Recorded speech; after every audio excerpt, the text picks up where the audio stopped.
I'm Pam Sidhu here at ArtCore today, and we are at the launch of our exhibition, Connecting Solidarities, 30 Years of Derby, Bosnia-Herzegovina Community Association. And joining me now is the man behind all of this, Ferid Kevric, founder and manager of the DBHCA until 2022. Ferid, I know the history here, when I look at these walls, is absolutely phenomenal. How does it feel that this exhibition is happening today here at ArtCore, 30 years on from when this all began?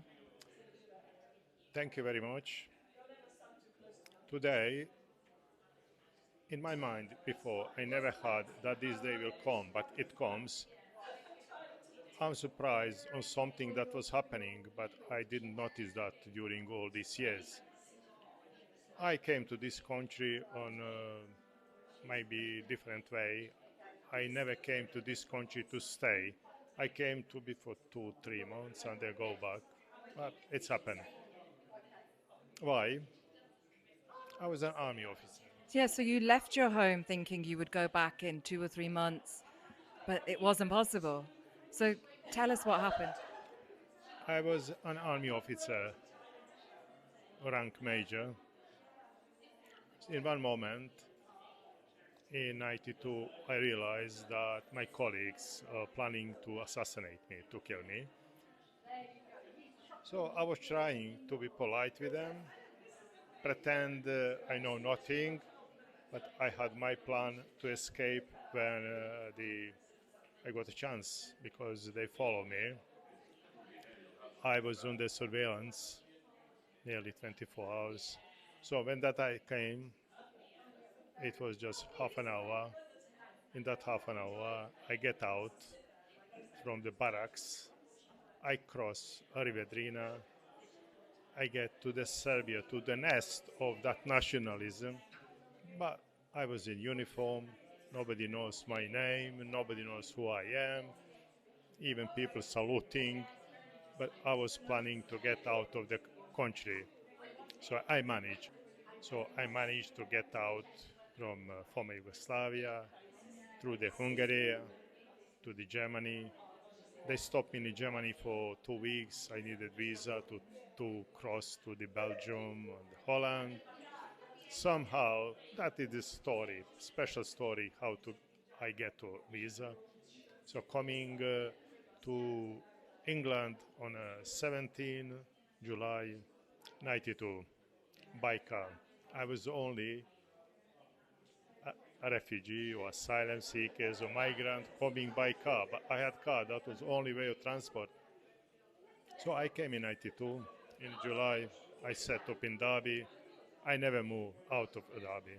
So even though you thought you were leaving just for 2 or 3 months, you set up here in Derby, and now 30 years later, it's still home. And not only did you set up your own home, but you set up the Bosnian Center as well. What was that journey like? Was it easy? Was there support there? Or have you... I can only imagine that the resilience and strength that you showed to survive and leave Yugoslavia on your way here, that you've needed to still draw on a lot of that to then help other people in the community.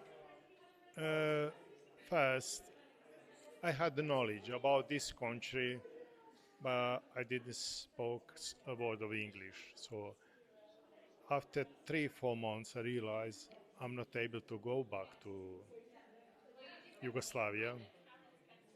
I report that to the Home Office. They said I need to apply for asylum. So I said old story about myself. My friend translated to English. I copied back to the form. Home Office asked me every 6 months to go to Croydon. So I was traveling for 3.5 years, every 6 months to Croydon to get 6 months extension. After 3.5 years, they gave me refugee status. It was, for me, wasn't easy in 92. Nobody knows the refugee for Bosnia. Nobody knows who I am.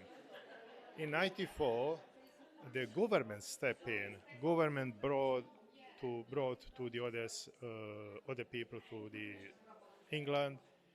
And the Derby people was so nice. I remember them coming during the Christmas time, bringing gifts to the children, gifts to. It was the time when we had a help, direct help to the Bosnia project, but we were thinking that we need to do something else, something to ourselves. We had help. That help doesn't exist anymore. At this day, that help is not there. Is not to help the community group to set up. There is some help through the state, uh, too far from what we had on that. So you were in that fortunate time when help did exist, and through that you created, the center. And after you arrived here, of course, there was a lot of conflict in Bosnia, and there was a huge mass population movement of people. A lot of people then didn't have anywhere to live. They were displaced, and Derby became home to a few Bosnian people. Um, how was that for you then, being on the other side of things, being here to help and welcome people? The first thing, the Bosnians who came in '94, they met me, first person from Bosnia. I already picked up some knowledge. I already was able to help a little bit, but still my language was just kind of rubbish. But one thing I learned that this society need educated people. This society need people who will take opportunity. So that was my advice to the Bosnians coming over here. So we start to meet. Another group of the Bosnians started to meet. At the end, we came with a Bosnian club that is kind of constitution. So we were different than the people from Asia, from Africa, because we came from Europe. We came from a well-organized country, Yugoslavia. So we had the knowledge how to do that. We needed language, but we took opportunity. We set up club, we set up a lot of meetings, we managed to get later some funding, and then also the Bosnia was on scene. Bosnia was on a spot. I remember once News at 10, which was 30 minutes, 25 minutes, they were talking about Bosnia. So we were on a spot, yeah, on that time, but we took that opportunity. Well, I remember that time. I remember seeing those images on the news. And I remember myself and my family, we sat there shocked at what was actually happening. And as you mentioned, there's still a lot of conflict happening around the world.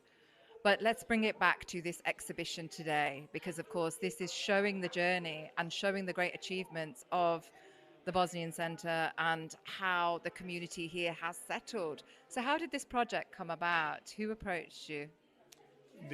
When the people from Dub University approached me talking about possible project, I didn't think so long. I say, yeah, okay, I'm going to be involved. I'm going to help. They asked me about the Bosnian community. I explained. My colleagues, they said, Ferid is the best person for that because he was involved from the beginning up to now. So I said, okay, fine. But I've not been expecting the exhibition. I was thinking it is a project. It is about research. It is about the people from university. They will ask questions. We will answer, or that's all. But as the project developed, I found that we are going to do exhibition. Okay, so I was consultant on a project. So also the person who collect archive. So I provided more than 4 gigabytes different R5. So over here in this exhibition, we see maybe 10, 15 photographs. I've got maybe 2,500, 3,000 of them. But this exhibition show to the Bosnians, to me, show how is possible with few details, chosen details, to show the story of the community, we learn a lot of. It's going to help us in the future funding because we've been acknowledged as a community who did something good for the Bosnians. But for last 15 years, we are doing for the all of the community groups, all of the community groups. So we are focal point for the refugee asylum seekers in the city. So you're still doing the wonderful work. Thank you so much, Farid. And I'd like to bring in now, we have Associate Professor Dr. Larissa Allwork, Project Lead for AHRC Connecting Solidarities. Hi, thank you so much for taking the time to speak to us today. And we also have Julia Levy, Lecturer of Public Service. Now, I know you two ladies, together with your team, have worked tirelessly on this project. Can I ask, how did it come about? Well, it was really a collaboration that came from me and Julia meeting for coffee one day in the University of Derby. So previously I'd approached Ferid and Nejad about potentially doing an exhibition project, but unfortunately that one wasn't funded. And then Julia visited the centre and met Ferid, and said that you were interested in doing some research, and then they said, or Ferid and Nejad said, "Oh, there's this researcher at the University of Derby, Larissa, who you might want to talk to." And then I'll leave it to Julia to say the kind of the next bit. Yeah, and then we met, and we started thinking about this project. So it started really from conversations and from the interest in the history of this association, which is unique in a way. So we really wanted to work with Nejad and Ferid to know more about it and to communicate it to the city of Derby as well. And how important do you think that is? Why is it important to communicate it to the city of Derby? I think it's very important because this association has been part of the city for so long. And they are in constant communication with the city. So we are just, telling a story that is happening already. They are such a big part of this community. The maps that we realized for this project really show that, of how well connected they are with the whole fabric of the city, with other organizations supporting refugees. So we just wanted to find a creative way to tell this story. And I think in addition to that, it's also to say that,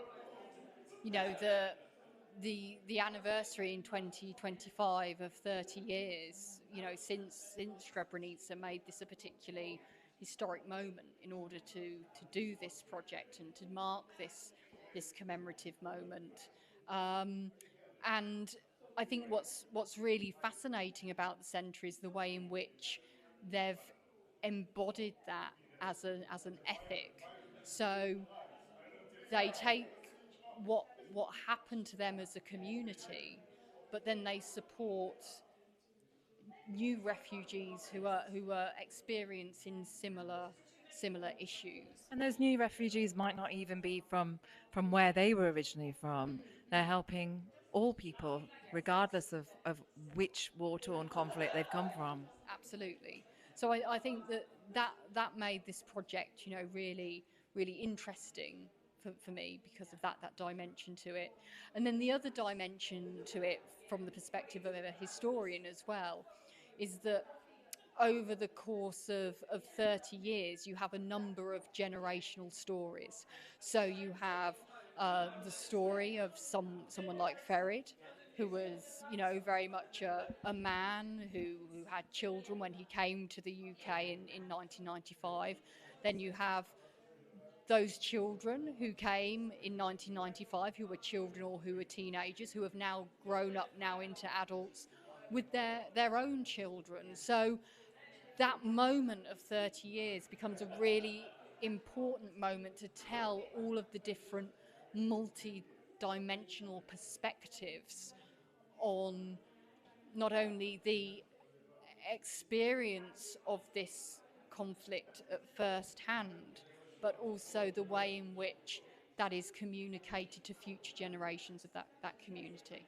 Of course, and it was great to see the turnout tonight and to see how many people actually came along to support exactly what you're saying in terms of the history of what has happened here. And it's very much a part of Derby's history right now. So thank you both for, I know I've seen you working tirelessly on this project together with ArtCore to get everything ready. So thank you both for bringing this to the forefront. And I think just to say, you know, on film as well, how fantastic ArtCore have been in terms of supporting this exhibition. Rashita, Zahir, Hemel, and also all of the technician hands who have been working on this. They really do give 100%. So thank you. You know, that commitment to the community is really appreciated. That's great. And you can catch this exhibition at ArtCore Albert Street free of charge for the next 2 weeks.